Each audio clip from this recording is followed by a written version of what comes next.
Hi అండి, welcome to my channel. నేను ఆఫీస్కి వెళ్ళి రాందాడు ఇన్ని బట్టలు ఉన్నాయని బట్టలు అయితే ఉతుకుతున్నాను. నా కొడుకుని వచ్చి వీడియో తీరా అంటే అటు ఇటు ఏటేటో దిప్పుతున్నాడు.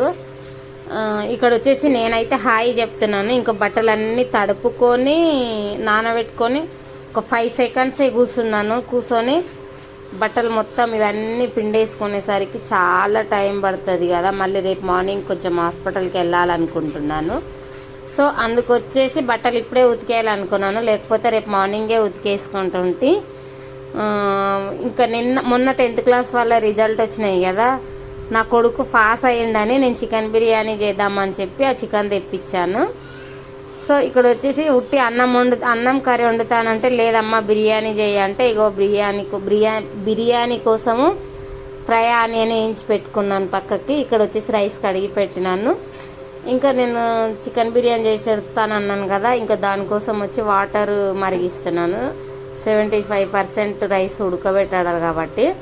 సో వాటర్ ఇట్లా మరిగేటప్పుడు రైస్ అయితే వేస్తూ ఉండాలి. మొత్తం ఇట్లా వేసేటప్పుడు అయితే వాటర్లో వేసేటప్పుడు అయితే రైస్ చాలా అంటే జాగ్రత్తగా వేయాలి. ఎందుకంటే ఆల్రెడీ నా చేయి మీదనే ఆ వేడి వాటర్ పడ్డాయి. ఫోన్ పట్టుకున్నందుకు నా కొడుకు చేతి మీద కూడా పడ్డాయి. సో అందుకని వేసేవాళ్ళు ఒకవేళ ఎవరైనా ట్రై చేసే వాళ్ళు ఉంటే చాలా జాగ్రత్తగా ట్రై చేయండి. బిర్యానీలో వాటర్లో రైస్ వేసేటప్పుడు. సో మొత్తం రైస్ వేసాక 75% ఉడకనివ్వాలన్నాను కదా. ఇక్కడ వచ్చేసి చికెన్ పెడుతున్నాను. చికెన్ కోసం అదే కడాయిలో 2 దాల్చిన చెక్కలు, బిర్యానీ ఆకు 2 లవంగాలు, మరాఠీ మొక్క వేసి ఆయిల్ వేడి అయ్యాక చికెన్ పీసులు అన్నీ దానిపైన పెట్టేస్తున్నాను. ఆయిల్లో వేస్తున్నాను. ముందుగా చికెన్ పీసులు కొంచెం దమ్ అయితే రైస్ వేసాక ఈజీగా దమ్ అవుతాయి అనుకో, అందుకోసం అంటని పెడుతున్నాను. సో ఇవన్నీ చికెన్ పీసులు అన్నీ దీని లోపల వేసేస్తున్నాను నేను. ఇంకా మసాలా చికెన్ పీసులు అన్నీ ఆయిల్లో కొంచెం ఉడికాక దీనిపైనకి వెళ్ళి వచ్చేసి మళ్ళీ ఫ్రై ఆనియన్ వేస్తాను. ఇప్పుడు దీని కొంచెం ఫ్రై ఒక 2-3 సెకండ్లు వేడి అవుతుంటే ఆయిల్కు మొత్తం మసాలా మొత్తం ఇది అయ్యేలోపు కొంచెం ఆయిల్ని ఉడకాలి కదా, కొంచెం ముక్క మంచిగా ఉడుకుతుంది అన్నట్ల ఆయిల్లో ఇదైతే. సో దీనికి వెళ్ళి వచ్చేసి నేను స్ప్రింగ్ ఆనియన్ మొత్తం ఆ కడాయిలో మొత్తము ఈక్వల్ ఉండేలాగా చూసుకోవాలి కుక్కర్లో. ఇక్కడ వచ్చేసి నేను స్ప్రింగ్ ఆనియన్ ఇది బ్రౌన్ ఆనియన్ వేస్తున్నాను. కొంచెం ఫ్రై చేసి పెట్టుకున్నాను కదా. ఇంకో అన్నం అయితే వాల్చి పెట్టుకున్నాను. 75 ఉడికింది. సో ఈ ముక్కలన్నీ కొంచెం ఉడికే వరకు ఒక 5 నిమిషాల వరకు ఇట్లా మూత పెట్టి వదిలేసేయాలి. బాగా ఇట్లా ఆయిల్ అంతా 5 మినిట్స్ తర్వాత మూత ఓపెన్ చేస్తే ఆయిల్ మొత్తం ఇట్లా పైకి వస్తుంది. అప్పుడు వచ్చేసి రైస్ వేసేయాలి. ఇట్లా నేను ఇది అన్నంలో ఇట్లా హోల్ ఎందుకు వచ్చిందంటే నెయ్యి వేస్తామంటే నెయ్యి గట్టిగా అయిపోయిందని అది తెచ్చి ఇట్లా పెట్టిండు. వేడిగా రైస్లో పెడితే కరిగిపోతుందని ఆ హోల్ వచ్చింది. ఇట్లా ఇది కూడా ఒక 20% ఉడికాక రైస్ వేస్తున్నాను. ఇప్పుడు ఒక లేయర్ వచ్చేసి మొత్తం రైస్. దానికోసం అయితే చికెన్ మసాలా వేస్తున్నాను. సో అందుకని కొంచెం మళ్ళీ బిర్యానీ మసాలా కూడా వేస్తున్నాను నేను దీంట్లోనే. 2 చికెన్ మసాలా, బిర్యానీ మసాలా వేసినాక దానిపైన ఒక లేయర్ రైస్ వేసేస్తాను. ఇప్పుడు ఈ రైస్ తీసుకొని ఒక లేయర్ వేసేస్తాను. ఇది వచ్చేసి పులావ్ మసాలా అని నేను కొనుక్కొచ్చాను. నేనైతే ఇంట్లో రెడీ మసాలాలు ఏం చేసుకోలేదు. సో అందుకోసం అనేసి ఇప్పుడు వచ్చేసి రైస్ వేసేస్తున్నాను. ఇప్పుడు నేను దీంట్లో వేడిగా ఉంటుంది రైస్ అయినా కుక్కర్ అయినా ఏదైనా కొంచెం జాగ్రత్తగా పట్టుకొని అయితే వేయాలి. మంచిగా రైస్ ఒక లేవర్ వేసిన తర్వాత బిర్యానీ అంటే ఎంతమందికి ఇష్టమో కామెంట్ చేయండి. నాకైతే ముక్కలు లేకపోయినా ఓన్లీ బిర్యానీ అయినా నాకంటే చాలా ఇష్టం.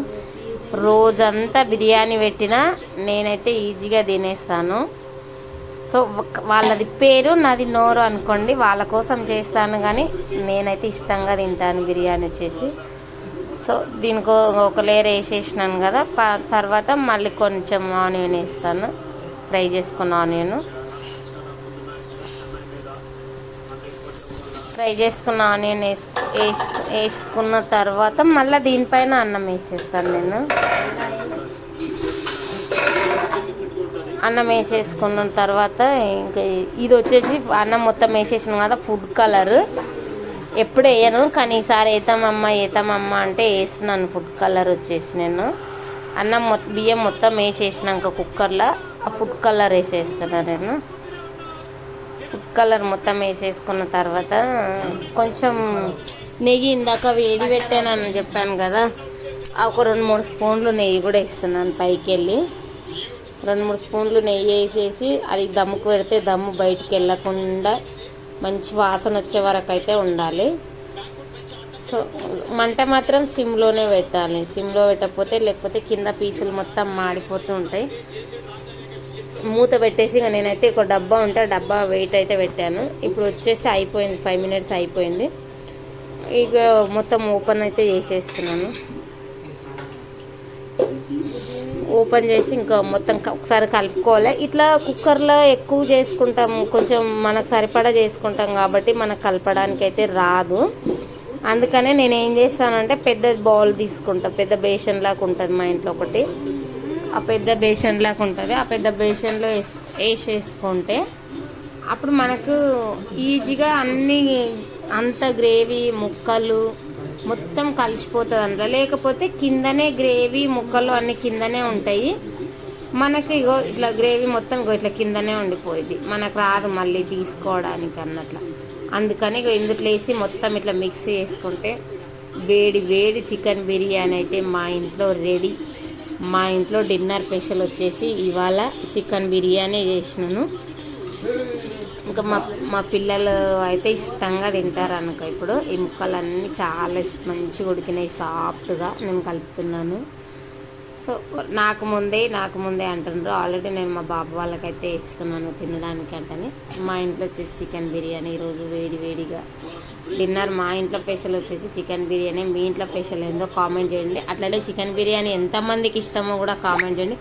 నా ఫేవరెట్ అయితే చికెన్ బిర్యానీ అని చెప్పుకుంటాను. నేనేం చెప్పుకోను. నా చిన్న కొడుకు అయితే అది ఎన్నుకుంటూ బాగుందా అంటే బాగుందమ్మా అని చెప్తున్నాడు. సో అట్లనే ఇంకా నా పెద్ద కొడుకు కూడా వేస్తున్నాను.